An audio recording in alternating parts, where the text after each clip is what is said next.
அதான் விவசாய வீழ்த்திட்டீங்க. சீமான் ஒரு விவசாயி. இந்த விவசாயியை காலி பண்ணிட்டீங்க. நல்லதுக்கு காலம் கிடையாது. அதான் உண்மை. கவர்ச்சி இன்னைக்கு உள்ள காலகட்டத்துக்கு கவர்ச்சி அசால்ட்டா அடிச்சுட்டு வந்துடலாம். சாப்பாடுக்கு எங்க போவீங்க?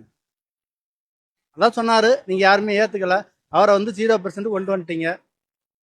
மக்களுக்கு எல்லாருமே நல்லா கண்டிப்பா போராடுவாங்க. சீமான் சாகந்தோட்டியும் போராடுவாங்க. ஆனா மக்கள் நீங்க தான் திருந்திக்கணும். அது புதுசா ஒருத்தர் வந்திருக்கிறாருன்னா, தமிழ் தேசியம் தமிழ் தேசியம்னு 15 வருஷமா அண்ணன் சீமான் அவர்கள் ரொம்ப கடுமையா தமிழர்களுக்காக, இலங்கை தமிழர்கள் ஆரம்பிச்சு நீங்க இங்க தமிழ்நாட்டில் இருக்கிற தமிழர்களுக்காக எவ்வளவு போராட்டம் பண்றாரு, எவ்வளவு நலத்திட்டங்கள் சொல்றாரு. இது யாருமே செவி கொடுத்து கேட்கல. புதுசா ஒருத்தர் நடிகர் வந்திருக்காரு. ஒரு மிஞ்சி போயிட்டா ஒரு 2 வருஷம் தான் இருக்கும். ஒரு கட்சி ஒன்று மறுபடியும் ஆரம்பிச்சு அவர் 8 இடம் கொடுத்துருக்காங்க தமிழக மக்கள். ஆனால் இவ்வளோ காலமாக இந்த திராவிட கட்சி, அதுக்கு நான் வரல, திராவிட கட்சியோட இதில் நான் வரல. நானும் ஒரு அரசியல், எனக்கும் ஒரு கட்சி இருக்குது, அந்த கட்சியில் நானும் பயணிக்கிறேன். அதை இப்போ நான் சொல்ல விரும்பல. ஆனால் அண்ணன் கிட்டத்தட்ட 15 வருஷமா போராடுறார் தமிழர்களுக்காக. அவருக்கு யாரும் ஆதரவு இல்லை. 234 தொகுதியிலும் ஆளை நிற்க வச்சிருக்காரு. அந்த 234 தொகுதியிலுமே தோத்துட்டாங்க. யாருமே ஒருத்தர் கூட வரல.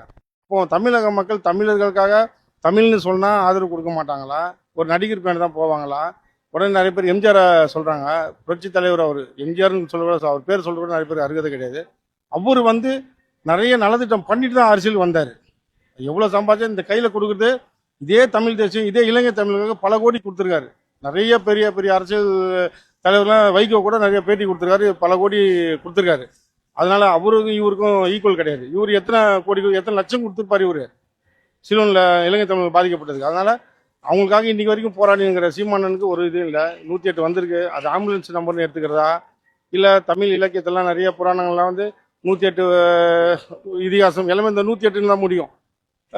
அதனால அந்த மாதிரி எடுத்துக்கிறதா, இவரோட ஆட்சியை பொறுத்து தான் நம்ம சொல்ல முடியும். ஏதோ தெரிஞ்சோ தெரியாம வந்துட்டாரு. வந்த வரைக்கும் சந்தோஷம். கொஞ்சம் நாட்டு மக்களுக்கு நல்லது பண்ணுன்ற எண்ணத்தில் இவர் நிறைய இலவசம் சொல்லியிருக்காரு. இதுக்கு இன்னும் எத்தனை லட்சம் கடன் வாங்க, எத்தனை லட்சம் கோடி கடன் வாங்க தெரியாது. ஆனால் ஒன்று மட்டும் சொல்கிறேன், கூட இருக்கிறவங்களாம் நல்லவங்கள வச்சுட்டு இந்த லஞ்சம் இருக்கக்கூடாது, போதை பொருள் இருக்கக்கூடாது, இது ரெண்டுமே இல்லாமல் ஒரு ஆட்சி கொடுத்தாருன்னா இவர் நினைச்ச மாதிரி எம்ஜிஆர் மாதிரி தொடர்ந்து ஆட்சியில் இருக்கலாம். இல்லைன்னா 5 வருஷம் கூட இவரால் காலத்தை ஓட்ட முடியாது. அது 5 வருஷம் ஆட்சி 5 மாதம் ஆட்சின்றது இவரோட செயல்பாட்டை வச்சு தான் முடிவு பண்ணுவாங்க. இவரோட ஆட்சி இந்த 5 மாசமா 5 வருஷமானு பார்ப்போம். இது 5 வருஷம் இருந்துச்சு, வந்தார் நல்லா பண்ணாருன்னா இவர் வருவார். அண்ணனே சொல்லிடுவார், பரவாயில்ல என் தம்பி எங்கே இருந்தாலும் ஆட்சி நல்லா பண்ணும். அண்ணனை பொறுத்த வரைக்கும் ஒரு நல்லவன் வரணும்னு தான் சொல்றாரு. நான் தான் நல்லவன், நான் மட்டும் தான் வரணும் அண்ணன் என்னைக்கும் சொன்னது கிடையாது. நான் இத்தனையும் எனக்கும் அண்ணனுக்கும் எந்த ஒரு இதுவும் இது வரைக்கும் நான் பார்த்து பேசுனது கூட கிடையாது. ஆனால் இவ்வளோ நடந்ததுக்கு அப்புறம் ரொம்ப வருத்தமாக இருக்குது. அண்ணனை பார்த்து நானே தனிப்பட்ட முறை போய் மன்னிப்பு கேட்கணும்னு இருக்கேன் தமிழ் மக்களுக்காக.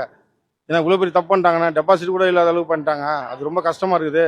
அதனால் நீங்கள் அது ஒரு வருத்தப்பட்டு அரசியல் வேணான்னு ஒதுங்கிடக்கூடாதுல. ஒதுங்க மாட்டார். இருந்தாலும் அவர் போராடணும், தொடர்ந்து அவர் போராடினா நல்லது. தொடர்ந்து போராட நல்லது. பட் ஆனால் 12 லட்சம் கோடி இது சொல்ற விஜய் சொல்ற நலத்திட்டங்கள் ஒரு 12 லட்சம் கோடி தேவை இருக்கு. பட் அதை எல்லாமே சமாளிச்சு அவர் சொன்ன நலத்திட்டங்கள் எல்லாமே உடனே சாத்தியப்படுத்த கிடையாது. பட் ஆனால் எல்லாமே செய்யணும். அவர்